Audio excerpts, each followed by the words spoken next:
Allez, on va y aller. Alors, comment on est? Voilà. Donc, merci pour votre participation. Alors, aujourd'hui, nous allons parler de deux retours d'expérience Cultura et Pigeon TP sur leur processus de dématérialisation des bulletins de paye. Alors, nous sommes la société Sileg et la société Primobox. On va se présenter. Donc, moi, je suis Pascal Ridou, responsable du développement commercial chez Sileg depuis maintenant 7 ans. Et donc, je suis accompagné par Laurence Bertrand, chargée des partenaires chez l'éditeur Primobox, qui va m'accompagner tout au long de ce webinaire. Bonjour Laurence. Bonjour, donc effectivement, comme l'a dit Pascal, nous on est l'éditeur de la solution DématRH et donc j'accompagne chez Primobox les partenaires qui revendent notre solution. Donc je suis en soutien pour les questions auprès de Pascal et défendre notre solution. Merci Laurence.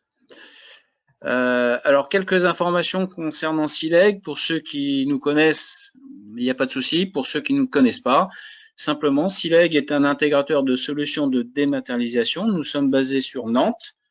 Nous sommes 14 salariés, 14 collaborateurs et cela fait 12 ans que nous existons. Alors nous sommes intégrateurs de solutions, donc pas éditeurs de solutions. Donc nous avons sélectionné certains éditeurs, on va en parler tout à l'heure, et nous sommes aujourd'hui dans le spectre de la dématérialisation des bulletins de paye, de la solution dématérage avec l'éditeur Primobox. Alors, Sileg en quelques mots, nous sommes intégrateurs de solutions, donc on conseille et on accompagne nos clients dans leur démarche d'approfondissement de leur stratégie de transformation de la digitalisation au sein des entreprises. C'est-à-dire qu'on définit leur stratégie, on optimise leur process d'organisation, leur process de travail pour la gestion des flux entrants et des flux sortants, et on accompagne également les collaborateurs. Donc, on forme les utilisateurs, les administrateurs pour qu'ils soient autonomes dans leur gestion de leur logiciel que l'on propose à nos clients. Alors, dans l'ensemble de nos solutions, en fait, on va pouvoir dématérialiser deux types de flux. Les flux entrants, comme par exemple la dématérialisation des factures fournisseurs, également la dématérialisation des achats, mais également des flux sortants, comme la dématérialisation des factures clients, mais ce qui nous préoccupe aujourd'hui, la dématérialisation des bulletins de paye. Alors, si tu veux te présenter, Laurence, oui, en quelques mots. Alors, quelques mots. Donc, Primobox, on est l'éditeur de notre solution. On est né il y a 14 ans avec la dématérialisation. On est basé à Pessac, à côté de Bordeaux. Notre spécialité, donc on a d'autres outils de dématérialisation, mais 85% de notre chiffre d'affaires est réalisé sur la dématérialisation des documents RH. Donc pas que le bulletin de paie, hein, c'est un sujet le bulletin de paie, mais on peut envoyer aussi d'autres documents RH et de la signature électronique des contrats de travail notamment et d'autres documents. Donc aujourd'hui, on a plus de 2000 entreprises utilisatrices de notre solution. On traite environ plus de 10 millions de documents par an et on a également des engagements forts, notamment avec des labels et des valeurs qui sont représentées notamment auprès de le label ENR, mais on y reviendra éventuellement si vous souhaitez plus d'informations sur qui nous sommes et nos engagements. Le service est une notion importante pour Primobox. Donc, on fait du SaaS, mais il y a beaucoup d'humains et ils sont basés à Bordeaux, en France, tous. Voilà. Merci Laurence. Alors, comment ça se passe lorsqu'on optimise la dématérialisation des bulletins de paye? Alors, tout simplement, dans la logique de la dématérialisation des bulletins de paye, le client nous fournit deux types de documents. Alors, tout d'abord, forcément, les bulletins de paye. Donc, il nous fournit un fichier des bulletins de paye. Donc, c'est un fichier de PDF du bulletin de paye. Et également la liste de ses salariés. Donc, on demande également un référentiel salarié qui est généralement autour du matricule du salarié, parce que ça, le matricule est la base en fait du référentiel. Un matricule égale un salarié, donc le nom du salarié, le nom, prénom, le matricule, bien sûr, l'adresse mail et également l'adresse personnelle du salarié, avec une petite coche, éventuellement des maths ou pas des maths. On y reviendra tout à l'heure. Donc, une fois ces documents envoyés, donc il y a une interface à faire entre soit votre logiciel de paye ou alors l'externalisation via votre expert comptable de la paye, donc il nous renvoie effectivement ces documents. Donc, nous, on va les intégrer dans le logiciel DMAT-RH de Primobox. Et donc, à partir de ce moment-là, on va pouvoir travailler le fichier. Donc, on va découper, assembler et surtout certifier le bulletin de paye. Donc, ça, c'est le travail de l'utilisateur administrateur chez le client pour pouvoir après traiter et classer les bulletins de paye. Une fois que cette action est réalisée, donc ça, c'est le client qui le fait, l'administrateur, on va pouvoir appuyer sur le petit bouton pour envoyer le bulletin de paye dans le coffre-fort numérique des salariés. Alors, ce coffre-fort numérique s'appelle MyPrimobox. Entre parenthèses, le logiciel s'appelle DMAT-RH. Une fois que on envoie le bulletin de paye, ben, on va pouvoir le déposer dans le coffre-fort numérique du salarié. Alors, c'est vrai que ce coffre-fort va vous permettre d'archiver pendant 50 ans à la Caisse des dépôts et de consignation via la société Arkeneo les bulletins de paye. Alors, pour ceux qui ne veulent pas adhérer à la dématérialisation, bah, on peut ou pas envoyer le bulletin de paye en mode courrier. Alors, soit c'est nous qui le faisons, soit c'est l'entreprise qui le fait. Après, c'est au choix des sociétés. Donc, une fois que c'est envoyé, bah, le salarié reçoit une notification par mail du document qui est envoyé dans son coffre-fort.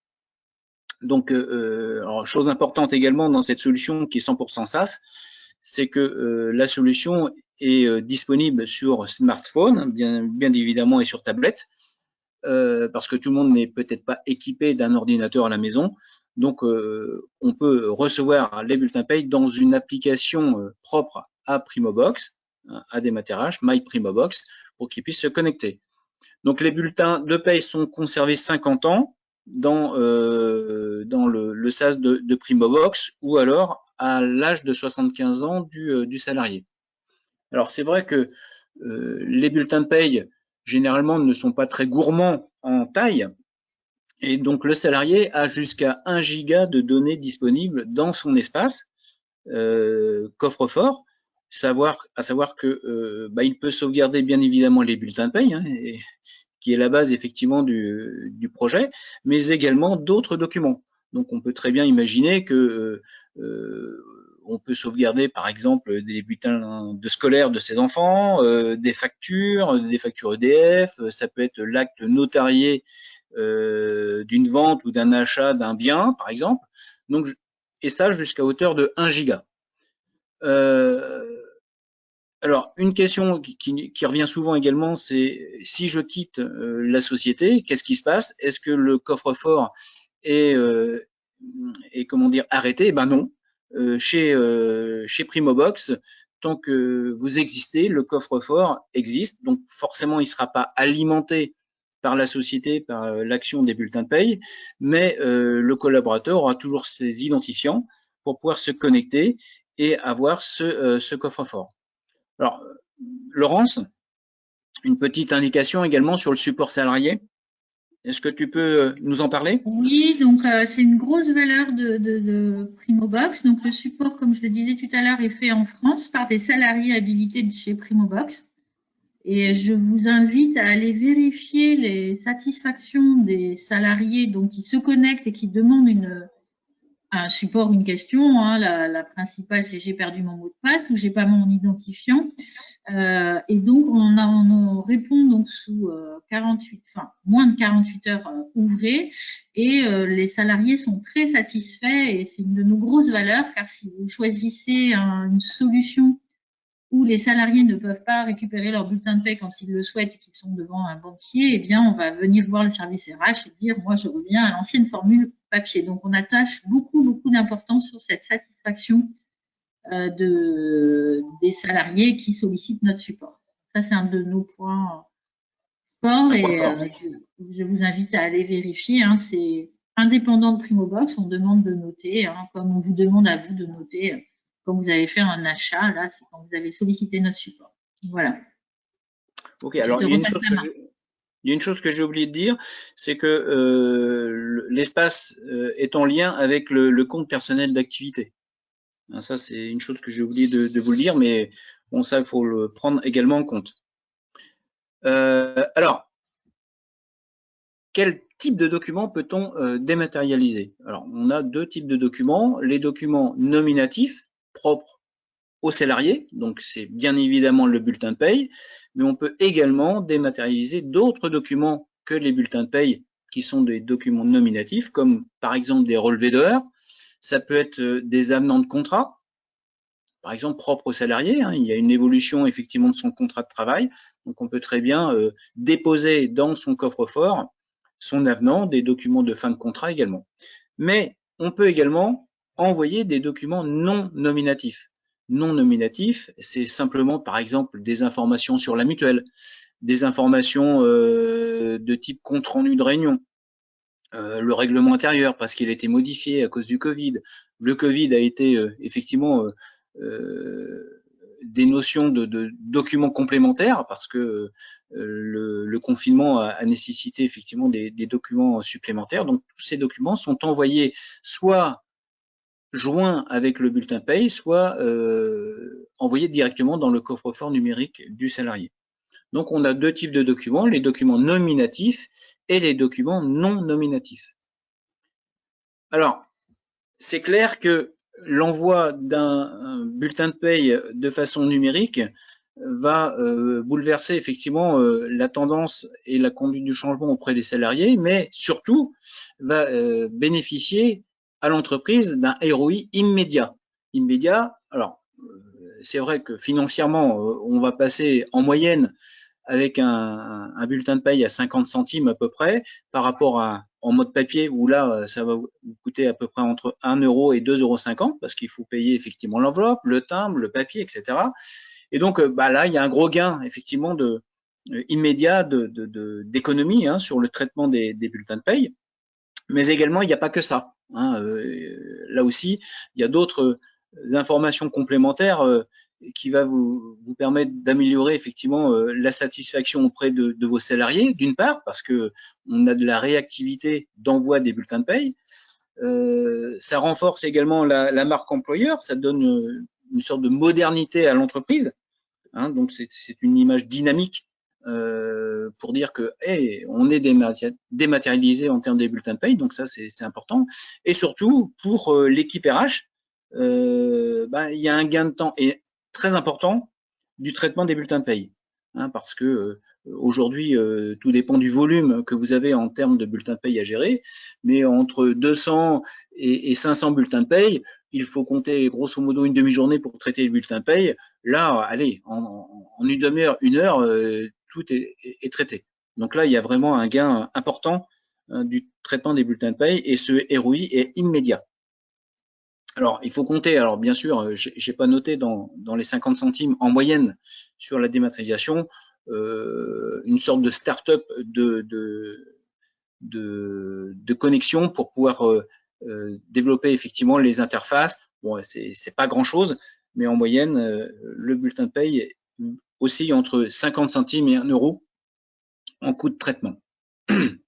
Alors, nous allons revenir sur deux cas, deux retours d'expérience que l'on vous propose aujourd'hui.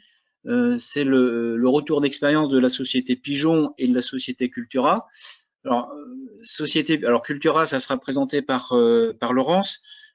concernant la société Pigeon, alors il est clair que alors c'est une société qui est dans le TP, qui a 215 salariés, qui fait 32 millions de chiffre d'affaires et qui gère 5 sociétés.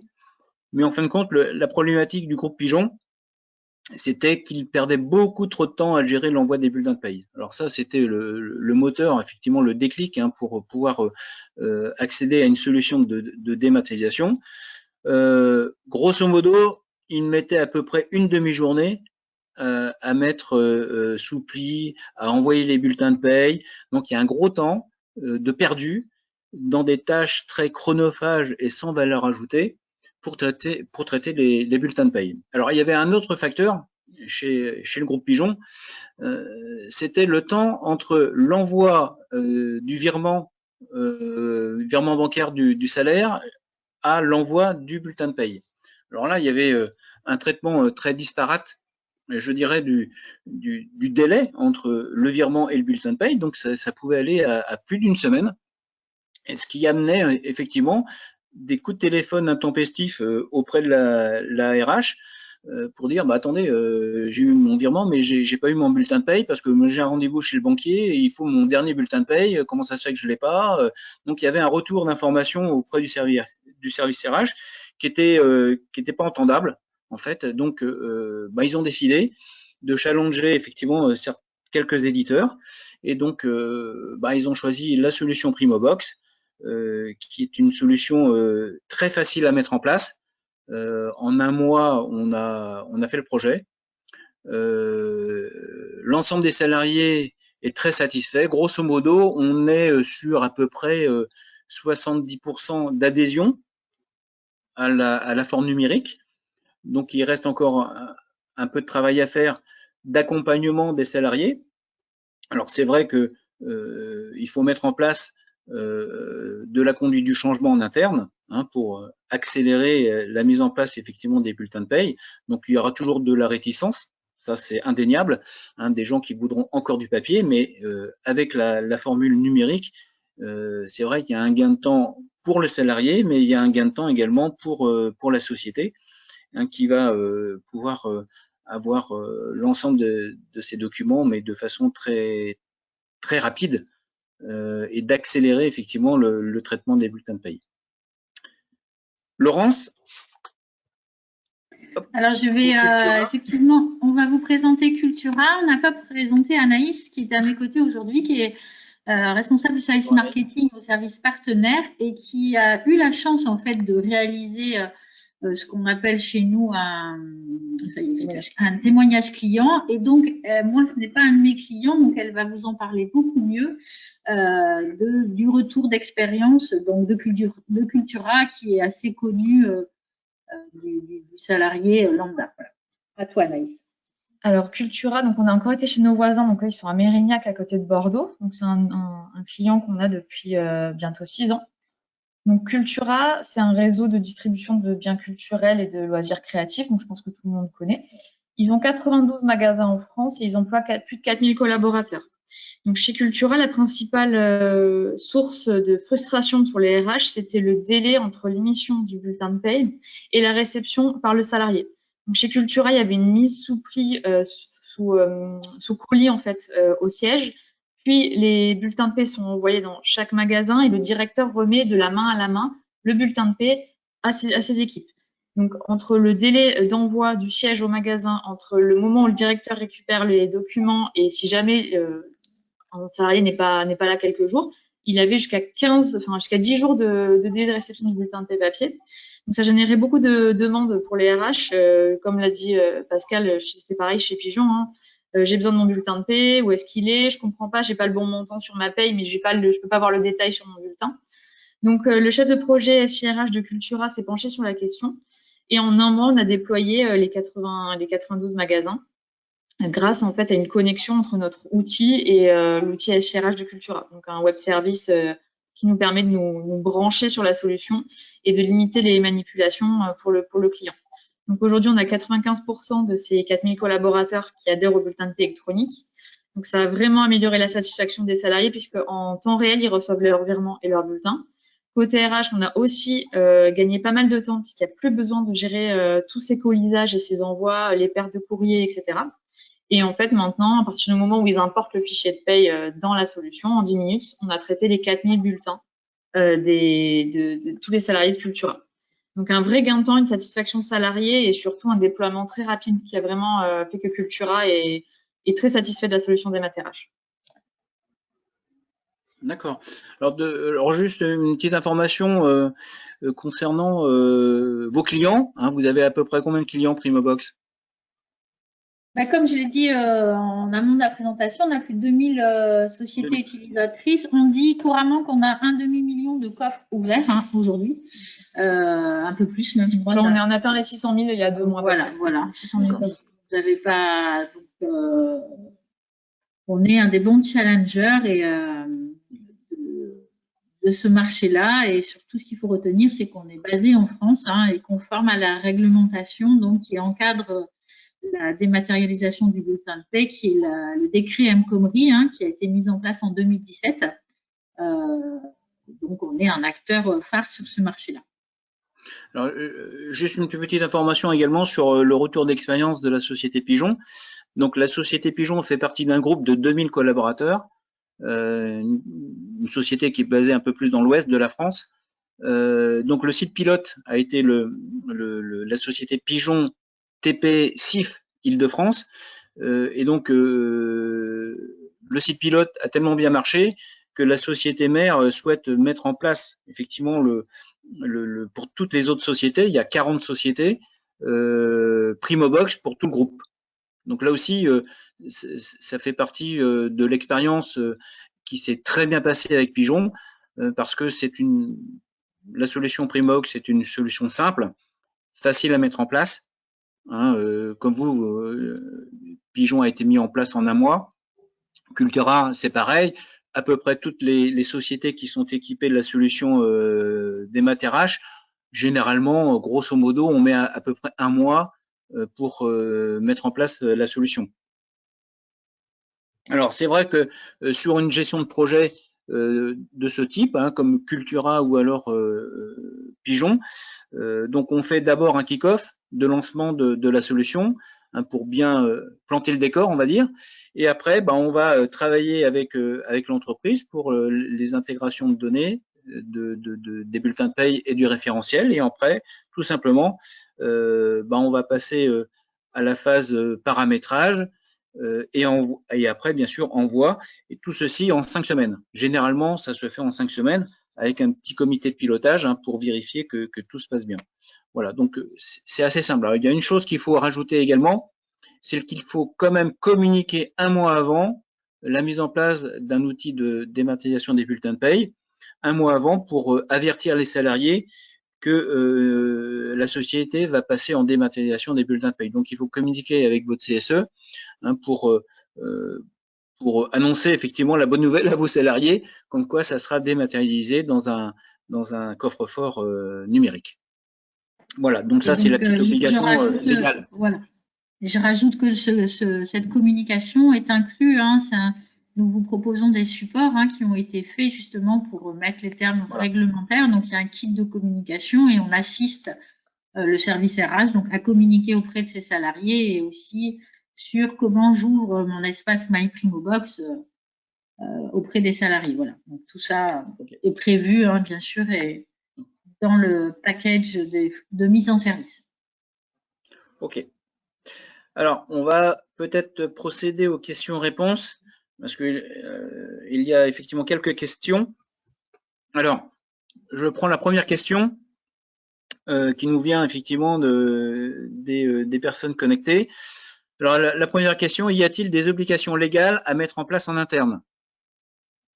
Alors oui, il y a une obligation légale via le CSE, donc on doit communiquer un mois avant le fait que vous allez passer à la dématérialisation. Alors c'est là, à ce moment-là, qu'il faut bien communiquer en interne, et ça c'était le cas de la société Pigeon, de faire un mail aux collaborateurs, de faire une note de service aux collaborateurs. Comme le disait tout à l'heure Laurence, on vous propose effectivement de l'information pour communiquer auprès de votre CSE.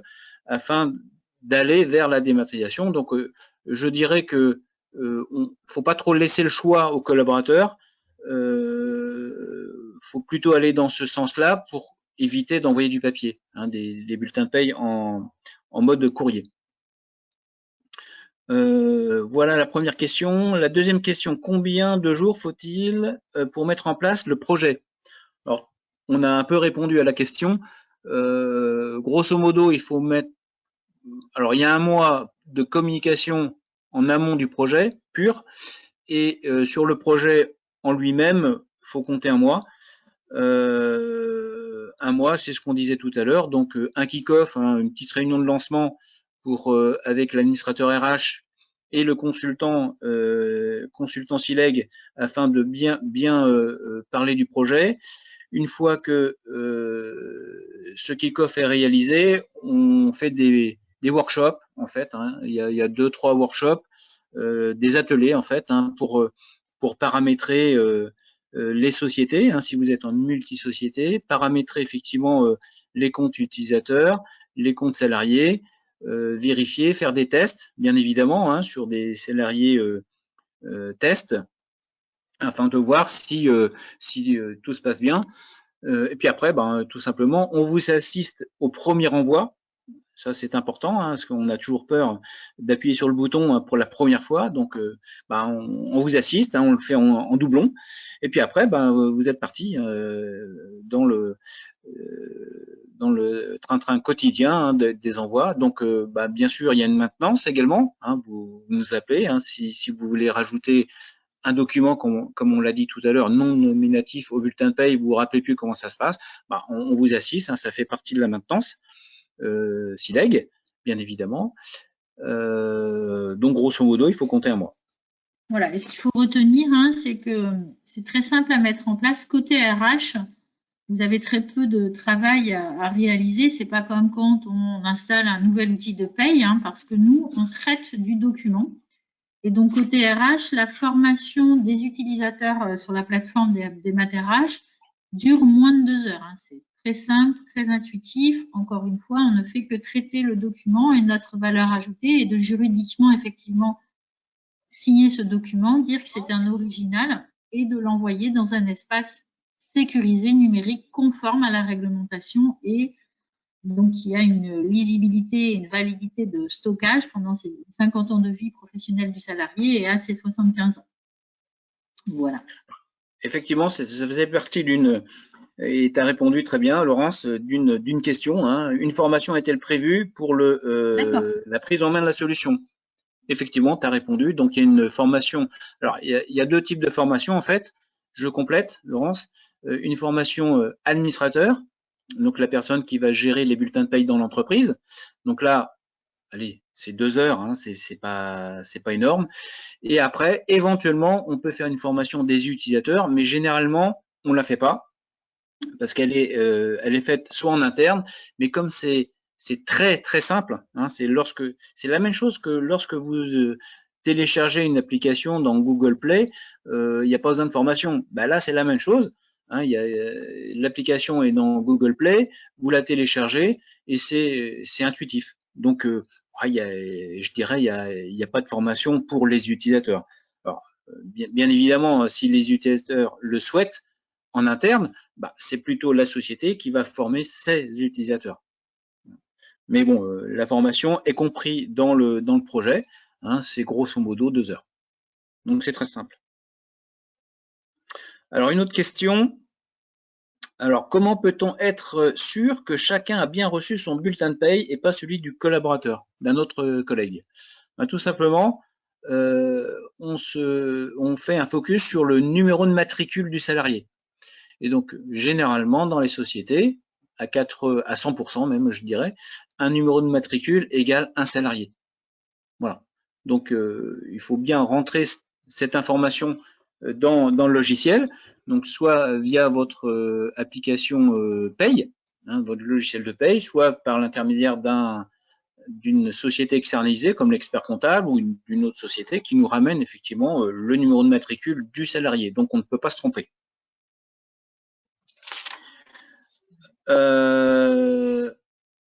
Et une autre question, et je pense que ça sera la dernière, parce qu'il y a pas mal de questions, mais on ne peut pas tout répondre malheureusement.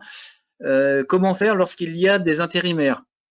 Ah ben, tout simplement la même chose qu'un salarié. Un intérimaire est un salarié, il reçoit un bulletin de paye. Donc, je dirais c'est la même chose qu'un salarié. Donc, adresse mail, une sorte de numéro de matricule, et puis on l'envoie directement dans le coffre-fort numérique du salarié intérimaire. Est-ce que tu as quelque chose à rajouter là-dessus, Laurence? Non, non, pas du tout. À partir du moment où, effectivement, s'il y a un salarié qui vient travailler une semaine, il aura son bulletin de paie de façon dématérialisée et ça sera fait simplement. Effectivement, on croise l'information du matricule nom-prénom. Donc, on a un référentiel salarié qui est intégré à notre solution, qui communique avec votre outil de paye et on croisera cette information avec le bulletin de paie qui contient, lui également, le matricule nom-prénom du salarié. Donc, effectivement, un de nos rôles aussi et de notre devoir, c'est de vous assurer que le bon bulletin aille dans le bon espace du salarié. Là, c'est un gage de qualité et d'obligation, j'oserais dire, parce qu'on parle d'un document important et, je dirais, sensible. Absolument. Voilà. Ok. Alors, il y a d'autres questions. On a l'heure aussi, attention. Voilà, on va clôturer ce webinaire. J'espère que ça a porté ses fruits. Ça vous a donné effectivement l'envie de passer à la dématérialisation des bulletins de paye. Nous sommes à votre disposition. Alors, le document que vous avez ici en visu sera disponible sur notre site web en mode replay. Donc, vous pouvez le télécharger, vous pouvez communiquer, vous pouvez le diffuser, il n'y a pas de souci. Ma foi, je vous remercie de votre participation. Merci Primobox, merci Laurence. Merci à toi. Merci Anaïs, merci Pascal. Merci Clara. Et Clara derrière qui est cachée. Voilà. Merci et à très bientôt. Merci aux participants. Bonne fin de journée. Au revoir. Au revoir. Comment on fait pour quitter ?